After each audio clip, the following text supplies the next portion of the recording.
ಮತ್ತೊಂದು ಕಡೆ ಲೋಕಸಭಾ ಅಖಾಡದಲ್ಲಿ ಬಹಿರಂಗ ಪ್ರಚಾರದ ಕೊನೆ ದಿನವೂ ಕೂಡ ನಾಯಕರ ಮಾತಿನ ಭರಾಟೆ ಜೋರಾಗಿತ್ತು. ಸಿಎಂ ಸಿದ್ದರಾಮಯ್ಯ ರಾಜಕೀಯ ನಿವೃತ್ತಿಯ ಸವಾಲ್ ಹಾಕಿ ಬಿಜೆಪಿ ವಿರುದ್ಧ ಗುಡುಗಿದ್ದಾರೆ.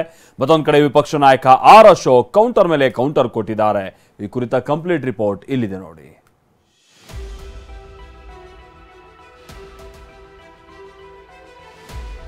ಮೋದಿ ಸಾಧನೆ ಹೇಳಿದ್ರೆ ರಾಜಕೀಯ ನಿವೃತ್ತಿ, ಸಿಎಂ ಸಿದ್ದರಾಮಯ್ಯ ಸವಾಲ್. ಹೇಳಿ ನೋಡೋಣ ತಾಕತ್ತಿದ್ರೆ 10 ವರ್ಷದಲ್ಲಿ 10 ಸಾಧನೆಗಳನ್ನ ಮೋದಿ ಅವರು ಹೇಳ್ಬಿಟ್ರೆ ನಾನು ರಾಜಕೀಯದಿಂದ ನಿವೃತ್ತಿ ಆಗ್ಬಿಡ್ತೀನಿ. ಸವಾಲ್ ಪ್ರಧಾನಿ ಮೋದಿಗೆ ಸಿಎಂ ಸಿದ್ದರಾಮಯ್ಯ ಸವಾಲ್. ಮೋದಿಯ 10 ವರ್ಷದ ಸಾಧನೆ ಹೇಳಿದ್ರೆ ರಾಜಕೀಯ ನಿವೃತ್ತಿಯಾಗುವ ಸವಾಲ್. ಎಸ್, ಸಿಎಂ ಸಿದ್ದರಾಮಯ್ಯ ಪ್ರಧಾನಿ ಮೋದಿಗೆ ಎಸೆದಿರುವ ನೇರ ಸವಾಲಿದು. ದಾವಣಗೆರೆ ಕಾಂಗ್ರೆಸ್ ಸಮಾವೇಶದಲ್ಲಿ ಗುಡುಗಿದ ಸಿದ್ದು ನಿವೃತ್ತಿಯ ಸವಾಲು ಹಾಕಿದ್ದಾರೆ. ಅವರ ಅಧಿಕಾರದ ಅವಧಿಯಲ್ಲಿ ನಾನು ಹೇಳಿದ ರೀತಿಯಲ್ಲಿ ಹೇಳಿ ನೋಡೋಣ ತಾಕತ್ತಿದ್ರೆ 10 ವರ್ಷದಲ್ಲಿ 10 ಸಾಧನೆಗಳನ್ನ ಮೋದಿ ಅವರು ಹೇಳ್ಬಿಟ್ರೆ ನಾನು ರಾಜಕೀಯದಿಂದ ನಿವೃತ್ತಿ ಆಗ್ಬಿಡ್ತೀನಿ.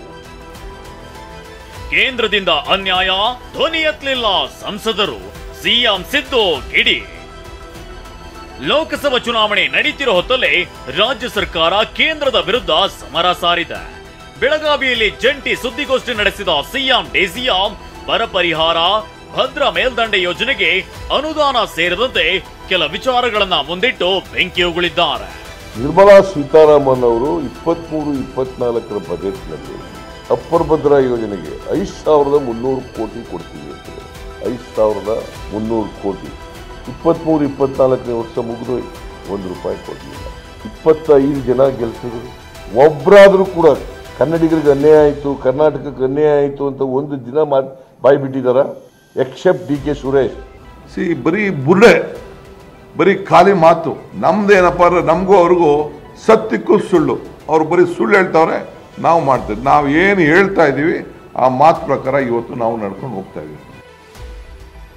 ಕೇಂದ್ರ ಹಣ ಬಿಡುಗಡೆ ಮಾಡಿದೆ, ನಿಮ್ಮ ಜವಾಬ್ದಾರಿ ಏನು?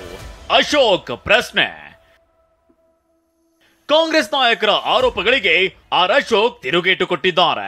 ಕೇಂದ್ರ ಹಣ ಬಿಡುಗಡೆ ಮಾಡಿದೆ, ಆದ್ರೆ ರಾಜ್ಯ ಸರ್ಕಾರದ ಜವಾಬ್ದಾರಿ ಏನು ಅಂತ ಪ್ರಶ್ನಿಸಿದ್ದಾರೆ.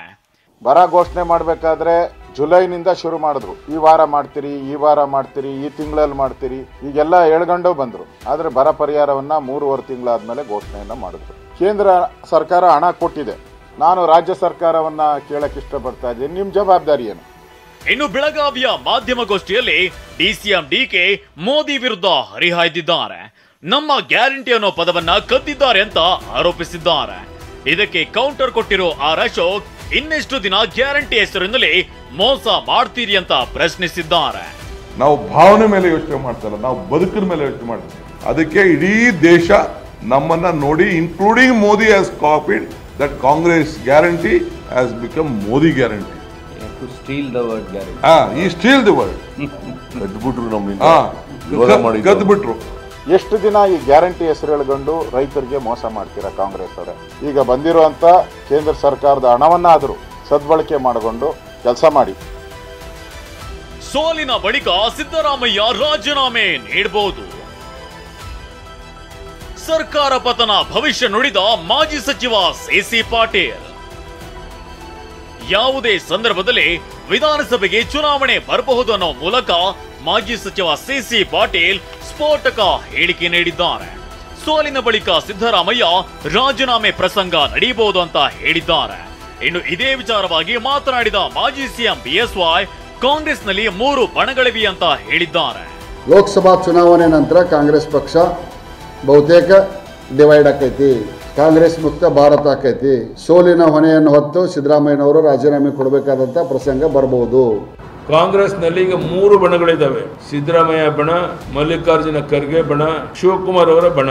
ಈ ರೀತಿ 3 ಬೋಳಾಗಿ ಒಡೆದೋಗಿದೆ. ಈ ಬಣಗಳ ಕಚ್ಚಾಟದಿಂದಲೇ ಕಾಂಗ್ರೆಸ್ ಮಣ್ಣು ಮುಕ್ಕುವಂತದ್ದು ನಿಶ್ಚಿತ. ಬಿಜೆಪಿ ನಾಯಕರ ಹೇಳಿಕೆಗೆ ಮಾಜಿ ಶಾಸಕ ಯತೀಂದ್ರ ಸಿದ್ದರಾಮಯ್ಯ ತಿರುಗೇಟು ಕೊಟ್ಟಿದ್ದಾರೆ. ಬಿಜೆಪಿ ಅದನ್ನೇ ಹೇಳುತ್ತೆ, ಆದ್ರೆ ನಮ್ಮ ಸರ್ಕಾರ ಭದ್ರವಾಗಿದೆಯಂತ ಪ್ರತ್ಯುತ್ತರವನ್ನ ನೀಡಿದ್ದಾರೆ. ಆವಾಗಲೂ ಹಾಗೆ ಹೇಳ್ತಿರ್ತಾರೆ. ಕಳೆದ ಬಾರಿ ಕಾಂಗ್ರೆಸ್ ಪಕ್ಷ ಇದ್ದಾಗಲೂ ಹಾಗೆ ಹೇಳ್ತಿದ್ರು, ಆವಾಗ ಬಿದ್ದೋಗ್ಬಿಡುತ್ತೆ ಇವಾಗ ಬಿದ್ದೋಗ್ಬಿಡುತ್ತೆ ಅಂತ. ಆದರೆ ನಾವು 5 ವರ್ಷ ಪೂರೈಸಿದ್ದೀವಿ. ಈಗಲೂ ಕೂಡ ಅವ್ರು ಹೇಳೋದು ಹೇಳ್ತಾರೆ, ಆದರೆ ನಮ್ಮ ಸರ್ಕಾರ ಸ್ಥಿರವಾಗಿದ್ದು ಸುಭದ್ರವಾಗಿದೆ. ಲೋಕಸಭಾ ಚುನಾವಣೆ ಗೆಲ್ಲೋ ತವಕದಲ್ಲಿರೋ ನಾಯಕರು ಮಾತಿನ ಸಮರವನ್ನೇ ಸಾರಿದ್ದಾರೆ. ಏಟಿಗೆ ಎದುರೇಟು ಅಂತ ವಾಗ್ಬಾಣ ಬಿಡ್ತಿದ್ದಾರೆ. Bureau report, TV9.